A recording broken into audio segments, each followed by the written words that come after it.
Frampton Nuttall was very tired and nervous. The doctors told him he needed a rest and said he should go somewhere peaceful. So he decided to spend some time in the country. "I know what you're like, Frampton," his sister said. "When you go to the country, you will stay all alone. That's not good for you. You should not stay all alone. You should meet some nice people. I was in that part of the country 4 years ago. I met some nice people. I will write you some letters of introduction and you can meet them." "I am not sure that is a good idea," objected Frampton. "Maybe I shouldn't. After all, I don't know any of those people." "Take my advice," replied Frampton's sister. "It will be good for you." So Frampton went to the country with his sister's letters of introduction. The first person he visited was Mrs. Sappleton. He knocked at the door of Mrs. Sappleton's house, and a young girl about 15 years old opened the door. It was Mrs. Sappleton's niece. Her name was Vera. "My aunt will be down in a moment, Mr. Nuttall," said the girl, who looked very mature and intelligent. "While you are waiting, I will try to entertain you. I hope you don't mind." "Oh, I will be happy to talk with you," replied Frampton. He did not want to offend the girl, but he wondered if going to meet new people was really good for his health. In fact, he felt quite nervous, and he hoped that Mrs. Sappleton was nice. "Do you know many of the people round here?" asked Mrs. Sappleton's niece, after a few minutes of silence. "No," replied Frampton. "I don't know anybody around here. My sister stayed here 4 years ago, and she gave me some letters of introduction to some of the people here." Frampton felt more and more nervous, and he was more and more convinced that it was a bad idea.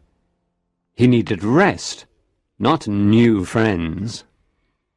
"Then you know practically nothing about my aunt," continued the confident young lady. "I know only her name and address," admitted Frampton. He was wondering whether Mrs. Sappleton's husband was alive or dead. Looking at the room, he thought that a man must live there. "My aunt's great tragedy happened exactly 3 years ago," said the girl. "That was after your sister was here." "Your aunt's tragedy?" asked Frampton. He thought the country was very peaceful. He could not imagine a tragedy there. "You probably wonder why we keep that window open on a cool October evening," said Vera. In fact, behind Frampton's chair there was a large French window that opened onto a lawn. "It is very warm for this time of the year," said Frampton. "But is that window connected with the tragedy?" "Exactly 3 years ago, my aunt's husband and her 2 younger brothers went out through that window. They were going hunting. They never came back. While they were going to their favourite hunting spot, they fell into a bog. That particular summer it rained a lot. The bog was normally safe, but after the rain it became very dangerous. Their bodies were never found. That is the most horrible part of the story." Until this moment, the young girl had seemed very calm. Now she seemed a little frightened, and her voice trembled as she continued the story. "My poor aunt thinks that her dead husband and brothers will return someday, together with the dog that went with them. She thinks that they will walk into the house through that French window, as they always did before they died. That is why that window behind you is kept open until dark.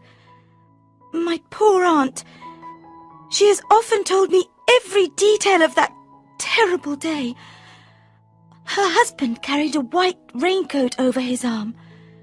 Her youngest brother was singing the song, "Bertie, why do you bound?" He sang this song to make fun of her. Sometimes, Mr. Nuttall, I have the strange feeling that they will return, that they will walk in through that window. It's horrible, really horrible. She stopped telling him her sad story.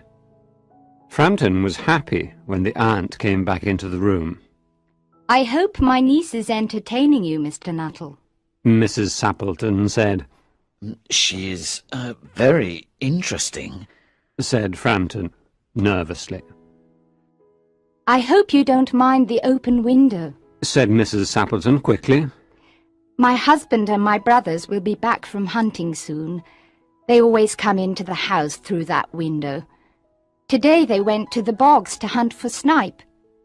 When they come home, I am sure they will make a mess of everything. You know what men are like. Mrs. Sappleton continued to talk about hunting. She told Frampton that there were not many snipes that year. She said that she hoped there would be a lot of ducks in November. To Frampton it was all completely horrible. While he tried desperately to change the topic of conversation, he was conscious that Mrs. Sappleton only gave him part of her attention. She continued to look past him, out the window. Obviously, she's looking for her dead husband and brothers. Frampton thought. What a terrible time to visit her.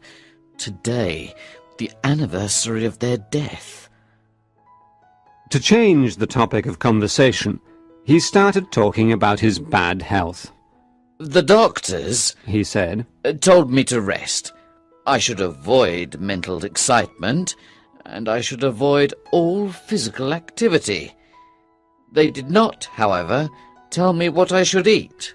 Oh, that is very interesting, said Mrs. Sappleton, who was obviously not really interested at all. In fact, she almost yawned. Then she became very interested, but not in what Frampton was saying. Here they are, she cried. They're just in time for tea. Look, they're covered with mud up to their eyes.